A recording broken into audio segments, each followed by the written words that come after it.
Hello everyone, your friendly neighborhood kdread here, and today I'm going to be showing you the mud flats. But before I show you the mud flats, I'm going to show you the waypoints. As you may have seen in one of my earlier videos, the Shore Encampment, or as it is now called, Lionized Watch, had a waypoint.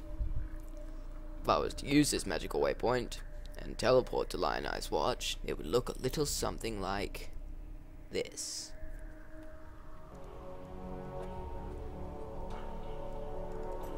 Ta-da! I'm back at Lionized Watch, as it is called now. Just going, if you just hop on back to the mud flats, we'll be back in the mud flats. Now, the mud flats, from memories, have one new type of enemy and one old, rehashed, recycled type of enemy. The new type, right on cue, is the Rhoa, which comes in a few different varieties, but they all have one attribute that they all share. So what I'm looking for, when you walk past them, they will charge at you, like that. And if you're any good at maneuvering, you can just sidestep them quite easily. But if you walk past a couple of them and they blindside you, they can inflict heavy casualties. So, the main quest in this area is to go to all three of the Rhoa's nests and collect the special glyph that is inside of them. You may see, a glyph didn't just pop out of there. Shush, you're paying too much attention. It was totally not an editing mistake, and I did not accidentally collect all the glyphs without recording it. You think too much. One of the special tricks to find all of the Rhoa's nests is to follow the little streams. This little stream. Follow the zigzagginess. Oh yeah. However, this little stream leads to an area called the Fetid Pool. If I've gotten around to making a video about the Fetid Pool, an annotation with a link to the video should appear here. Right here. If the annotation isn't there, then I am just a lazy slob. Which is, for all intents and purposes, true. Moving on. The second new type of enemy is called the Dripping Dead, which is just your generic zombie that has a tendency of coming out of the ground. So, basically, it's the same as any other zombie. They're slow, they're not very strong, they don't do much damage, and they come out of the ground. Click on this Rhoa's nest again. Yep, that I picked up the glyph there as well. I'm just too quick for you. Right into the little Rhoa cheerleading squad there. Moving on. Follow this down now. We should get boss music. You know, someone hum boss music. Do it. This is the boss of the area, the Oozeback Bloom. You know, his traits are: he resists cold, he hits accurately, he evades attacks, and charges enemies, and enemies lose life over time.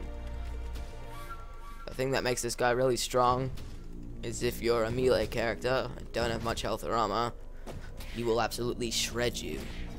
If you are an over-leveled archer with really strong attacks, no problem. You just run around him like I did and you shoot him a couple of times in the face.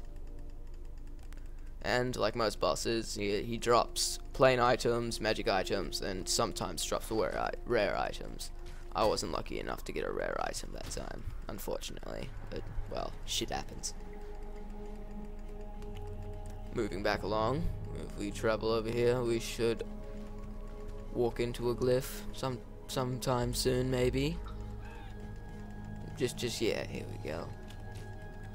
Ignoring most of the enemies for the meantime, because, well, I'm over-leveled as is. Oh, yep, got the glyph. This.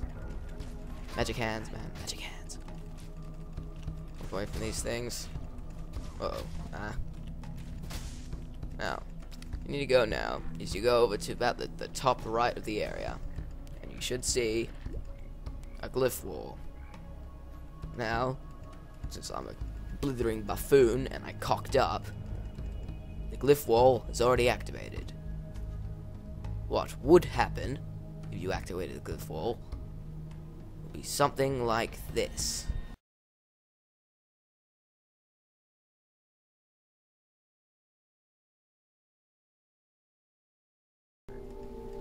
Yeah, that just happened. Now what you do is you'll be able to go to the lower submerged passage and you'll get a message saying return to Lion's Eye's camp to receive a reward from Tarklai. Using the magical powers of editing, I will see you there. And voila, here we are. If, unlike me, you didn't cock up when you started recording, Tarklai will have a giant floating question mark over his head. Still alive, are we? Also, apparently there is voice dialogue. Anyway, if you were to click onto the submerged passage, or rather, as I click onto the submerged passage, you know, a little dialogue chain, it will play what would happen if you came back and talked to him and received your quest reward. So you opened the tidal passage and lived to tell the tale. Forgive me if I don't seem over the moon about it. I was running down a wounded Rhoa one night's eve when I glimpsed something in that watery cave behind the mists of the falls. Looked a bit like one of those sand spitters, but the size of a bloody ox. I reckon it'll be nesting down in the flooded depths, somewhere below that submerged tunnel. If you're going that way, then do us a favor. Take this and go spill the old shield crab's guts before it gets hungry and comes looking for us. Ah, Kiwis and their brilliant voice acting. Anyway, after you finish that, you'll get a prompt enabled to select from a new skill gem. I myself collected a split arrow skill gem before I realized that, oh look, I don't have a place to put it. Jeez, I'm smart.